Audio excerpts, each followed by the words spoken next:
Hello guys, welcome to filmy heart. ఇంద్రుడి వజ్రాయుధం హనుమంతుల వారిని తాకి ఒక రక్తపు బొట్టు రాలింది. అది హనుమాన్ మూవీ అయింది. ప్రశాంత్ వర్మ సినిమాటిక్ యూనివర్స్లో చాలా మంది సూపర్ హీరోస్ ఉన్నారని మనకు తెలిసింది. అలా ఆల్రెడీ అనౌన్స్ అయిన వాటిల్లో అధీరా ఒకటి. టీజర్ కూడా రిలీజ్ చేశారు. ఇవన్నీ తన సినిమాటిక్ యూనివర్స్లో పార్ట్స్ అయినా అధీరాకి కావాల్సిన సెటప్ ఇక్కడే సెట్ చేసుకున్నారేమో అనిపించింది నాకు. హనుమాన్ కథకి అధీరాకి ఎక్కడో లింక్ ఉందేమో అని డౌట్ కూడా వచ్చింది. ఇవన్నీ inter connected super hero films అని తెలిసిందే, కానీ దానికి కావాల్సిన సెటప్ ఇక్కడే పెట్టుకున్నాడేమో అనిపించింది. అధీరాలో హీరో పట్టుకున్న వెపన్ ఇంద్రుని వజ్రాయుధంలానే ఉంది. అంటే ప్రశాంత్ వర్మ గారు హనుమాన్లో ఇంద్రుని వజ్రాయుధంలా చూపించిన సేమ్ వెపన్, అలాంటి వెపనే అధీరా టీజర్లో చూడొచ్చు. సో ఇంకో సూపర్ హీరోకి ఇంద్రుని పవర్స్ వచ్చినట్టున్నాయి. అది ఎలా అనేది డిస్కస్ చేద్దాం. ఏదేమైనా హనుమాన్తో ఓవరాల్గా ఫిల్మ్ వరల్డ్లో మంచి మార్కెట్ క్రియేట్ చేసుకున్నారు. కానీ హనుమాన్లో ఉన్న చాలా స్టీరియో టైప్ సూపర్ హీరో టెంప్లెట్ని బ్రేక్ చేసి ఫ్లాస్ లేకుండా నెక్స్ట్ ఫిల్మ్స్లో అయినా స్ట్రాంగ్ స్టోరీని బిల్డ్ చేస్తారని కోరుకుంటున్నాను. ఏంట్రా అంత పెద్ద హిట్ అయిన మూవీలో స్టోరీ సరిగ్గా లేదు, ఫ్లాస్ ఉన్నాయంటున్నాడు అనుకుంటున్నారా? అదే ఈ వీడియోలో మాట్లాడుకుందాం. జనరల్గా ఒక సూపర్ హీరో ఫిల్మ్లో ఒక నార్మల్ హ్యూమన్కి సడన్గా ఒక అనుకోని ఇన్సిడెంట్ జరిగి దేవుడి వల్లనో, నేచర్ వల్లనో, సైన్స్ వల్లనో పవర్స్ వస్తాయి. తర్వాత తను ఆ పవర్స్ యూజ్ చేసుకుని ఏం చేశాడు, ఎవరి కోసం యూజ్ చేశాడు, ఎవరిని కాపాడాడు అనేది స్టోరీ.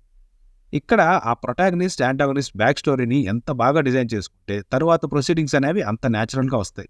ఎందుకంటే రియల్ లైఫ్లో ఒక హ్యూమన్కి సూపర్ పవర్స్ రావడం అనేది ఇంపాసిబుల్ కాబట్టి. హనుమాన్లో విలన్ క్యారెక్టరైజేషన్లో తనకి ఆ డిజైర్ అంతలా ఎందుకు ఉంది అనేది బాగా ఎస్టాబ్లిష్ చేశారు. కానీ తర్వాత ఎక్కడ విలన్ అంత పవర్ఫుల్గా కనిపించడు. ఎందుకంటే సూపర్ పవర్స్ వస్తాయి అని తెలిస్తే నార్మల్ పర్సన్కు కూడా అవి కావాలనిపిస్తుంది. కానీ యాంటాగనిస్ట్కి నార్మల్ పర్సన్కి డిఫరెన్స్ ఎక్కడ వస్తుందంటే, ఒక నార్మల్ హ్యూమన్కి పవర్స్ వస్తే అందరిలోనూ తను ఒక స్పెషల్గా ఫీల్ అవుతాడు, పవర్స్ని ఒక సిల్లీ థింగ్స్కి వాడుకుంటాడు. అదే యాంటాగనిస్ట్కి పవర్స్ వస్తే దాన్ని విధ్వంసానికి వాడతాడు. అదే కదా డిఫరెన్స్. ఒక నార్మల్ సినిమాలో యాంటాగనిస్ట్ హీరోకి, హీరో జర్నీకి అగెనెస్ట్గా ఉంటే సరిపోతుంది. కానీ ఒక సూపర్ హీరో ఫిల్మ్లో నేచర్కి, వరల్డ్కి అగెనెస్ట్గా వెళ్ళేవాడే యాంటాగనిస్ట్ అవుతాడు. అలాంటి పవర్స్ అండ్ క్రూయల్ థాట్స్ ఎక్కడా యాంటాగనిస్ట్కి లేకపోవడం వల్ల విలన్ అంత పవర్ఫుల్గా కనిపించడు. ఒక నార్మల్ కమర్షియల్ సినిమాలోనే ఇద్దరు నార్మల్ హ్యూమన్స్ మధ్య ఫేస్ ఆఫ్ అనేది, ఆ బ్యాటిల్ అనేది అంత స్ట్రాంగ్గా క్రియేట్ చేస్తారు మనం. అలాంటిది ఒక సూపర్ హీరో జానర్లో ఇద్దరు స్ట్రాంగ్ సూపర్ న్యాచురల్ పవర్స్ ఉన్న వ్యక్తుల మధ్య అలాంటి బ్యాటిల్ ఎక్కడా కనిపించదు. విలన్ వచ్చిన ప్రతిసారి ఒక నార్మల్ స్టీరియో టైప్ డ్రామానే కనిపిస్తుంది. సెకండ్ హాఫ్లో తర్వాత జరిగే డ్రామా అంతా మనకి ఎక్కడ కొత్త సూపర్ హీరో కథ చూస్తున్నాం అన్న ఫీల్ రాదు. జరిగే ప్రొసీడింగ్స్ అన్నీ ఓల్డ్ టెంప్లెట్ అని నేను కాదు, ప్రశాంత్ వర్మ గారే అన్నారు. ఇదే కాకుండా తర్వాత హనుమాన్ చూస్తున్నంతసేపు నాకు మేజర్గా అనిపించిన రెండు ఫ్లాస్ ఏంటంటే, ఫస్ట్ వన్, అసలు హీరోకి సూపర్ పవర్స్ ఎందుకు రావాలి? సెకండ్ వన్, మూవీలో హీరో కంటే ఎక్కువ పవర్స్ ఉన్న క్యారెక్టర్ ఉంది, అదే విభీషణుడు క్యారెక్టర్. విలన్ని ఎదుర్కోవాలన్నప్పుడు, జరగబోయే ఉపద్రవాన్ని ఆపాలనుకున్నప్పుడు విభీషణుడే ఆపొచ్చు. మళ్ళీ హీరోకి పవర్స్ రావడం, తనకు మళ్ళీ విభీషణుడు వచ్చి తను చేయాల్సిన పని గురించి చెప్పడం, ఇలాంటివన్నీ ఎందుకు? అందులోనూ సెకండ్ హాఫ్లో ఒక ఫైట్లో హీరోలానే మారిపోయి ఫైట్ చేసి కాపాడతాడు. అంత చేయడం కంటే తనే విలన్ని నాశనం చేసి ప్రాబ్లం సాల్వ్ చేయొచ్చు. సో హీరోనే ఎందుకు అనే నీడ్ కరెక్ట్గా లేదనిపించింది. అనొచ్చు నెక్స్ట్ పార్ట్ సెటప్ ఏమో అందుకే ఇలా ప్లాన్ చేశారని. రిలీజ్ అయింది హనుమాన్. ఆ సినిమా ఎంత రిలేటబుల్గా ఉంది, ఎంత హై ఇచ్చింది అనేది పాయింట్. అందరినీ దాటి ఆ మనిషికి సూపర్ పవర్స్ వస్తున్నాయంటే తను అందరినీ కాపాడేంత మంచివాడై ఉండడమో, లేదు తను దానికోసమే పుట్టుండడమో, లేదా తన ద్వారా ప్రజలకు ఏదో చెప్పాలనుకోవడమో, ఏదో ఒక పర్ఫెక్ట్ నీడ్ ఉండాలి. దాన్ని హీరో ద్వారా ఫుల్ఫిల్ చేసినప్పుడు ఆ డ్రామా కంప్లీట్ అవుతుంది, హై అండ్ సాటిస్ఫాక్షన్ ఇస్తుంది. ఆ నీడ్ అండ్ పే ఆఫ్కి పర్ఫెక్ట్ జస్టిఫికేషన్ ఉంటుంది. సేమ్ క్వశ్చన్ మూవీలో విభీషణుడి క్యారెక్టర్ని తేజ కూడా అడుగుతాడు, నేనే ఎందుకు అని. దానికి విభీషణుడు ఒక ఆన్సర్ ఇస్తాడు. రావణుడు సీతమ్మని తీసుకెళ్లిపోతున్నప్పుడు సీతమ్మ నగలు పడేస్తే అవి ఆంజనేయ స్వామి చేతుల్లోనే ఎందుకు పడాలి అని, అది విధి అని. Okay, I agree. కానీ ఒక డ్రామాగా చూస్తే అక్కడ ఆంజనేయ స్వామి సర్వశక్తులు ఉన్నవారు, ఆ రామకార్యాన్ని సాధించడానికి అన్నిటికీ సమర్థులైన వ్యక్తి. కానీ ఇక్కడ తేజ ఒక మామూలు మనిషి, తను ఏం చేయగలడని తనకు దొరకాలి.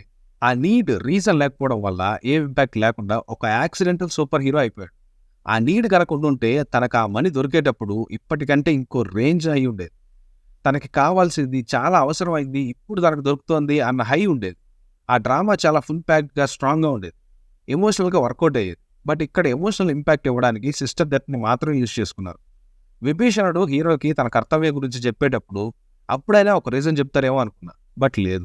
జస్ట్ ఇమాజిన్, నువ్వు ఒక కార్యం సాధించడానికి పుట్టావు, దాన్ని వదిలేసి మామూలు మనిషిగా ఉండిపోతున్నావు.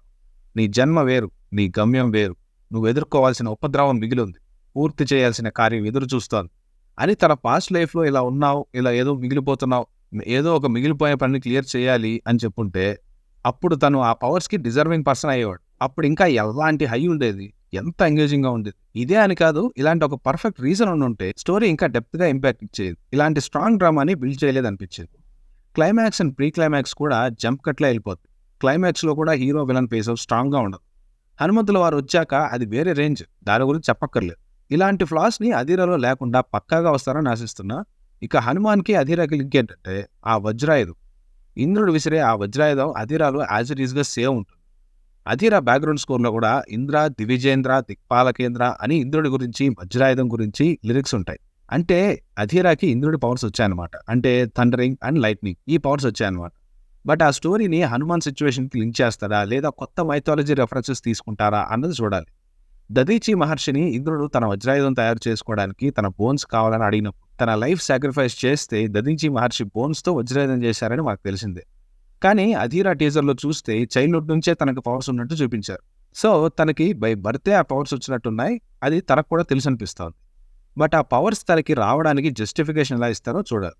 ఒక కథ ప్రకారం కార్తవీర్యార్జునుడు పరశురాముడి తండ్రి జమదగ్ని మహర్షిని చంపినందుకు కోపంతో 21 సార్లు దండెత్తి క్షత్రియుల్ని, రాజుల్ని వధించారు పరశురాముడు.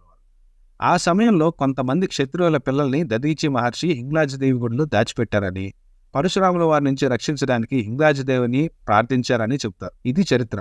ఇక మన పాసిబిలిటీస్కి వస్తే, ఆ పిల్లల్ని తన ఆశ్రమంలోనే పెంచుతూ ఉండగా ఇంద్రుడు వజ్రాయుధం కోసం అడిగినప్పుడు అలాగే నా ప్రాణాలను వదిలేస్తాను, కానీ భవిష్యత్ కాలంలో ఇంకా పెద్ద ప్రమాదం జరగబోతోందని, దాన్ని ఆపినప్పుడే నా నిష్క్రమణానికి, అంటే తన ప్రాణాలు వదలడానికి ఒక సార్థకత ఉంటుందని, అలా అయితే అంగీకరిస్తాను అని చెప్తే, అప్పుడు ఇంద్రుడు అలాగే అని అక్కడున్న ఒక పిల్లాన్ని తీసుకొచ్చి ఆ అవసరం వచ్చినప్పుడు వీడి వంశంలో పుట్టే బిడ్డకి నా శక్తులు నేనే ప్రసాదిస్తాను అని, ఆ ఉపద్రవాన్ని ఆపుతాను అని వరమిస్తారనమాట. అలా కొన్ని ఏళ్ల తర్వాత ఆ వంశంలో పుట్టే బిడ్డకి ఆ శక్తులు వచ్చాయా, అందుకే బై బర్త్ తను ఆ శక్తులతో ఉన్నాడా, ఇలా ఏమైనా లింక్ చేశారని థాట్ వచ్చింది. చైల్డ్హుడ్ టైంలోనే పవర్స్ ఉండడం ఒక రీజన్ అయితే, వీటన్నిటితో పాటు ఇలాంటి ఒక ఇన్ డెప్త్ స్ట్రాంగ్ రీజన్ ఉంటే ప్రొటాగనిస్ట్కి ఒక ఇంపాక్ట్ఫుల్ జర్నీ ఉంటుంది. ఆ డ్రామా మంచి హై ఇచ్చే స్ట్రాంగ్ సపోర్టింగ్ రోల్స్ని క్రియేట్ చేస్తుంది. టోటలీ రిలేటబుల్గా అండ్ బిలీవబుల్గా ఉంటుంది. ప్రశాంత్ వర్మ నెక్స్ట్ మూవీస్లో ఇంకా కన్ఫ్యూజ్డ్గా in depth story telling and narration ఉంటుందని ఆల్రెడీ చెప్పారు. ఆ మూవీస్లో ఇంకా స్ట్రాంగ్ అండ్ ఫుల్లీ ప్యాక్డ్గా స్టోరీ అండ్ డ్రామా ఉంటుందని ఆశిస్తూ, మీకు వీడియో నచ్చితే లైక్ చేయండి, కమెంట్ చేయండి, మనకు మంచి రీచ్ వస్తుంది. ఫ్రెండ్స్కి షేర్ చేయండి అండ్ సబ్స్క్రైబ్ చేసుకోండి. See you in the next video.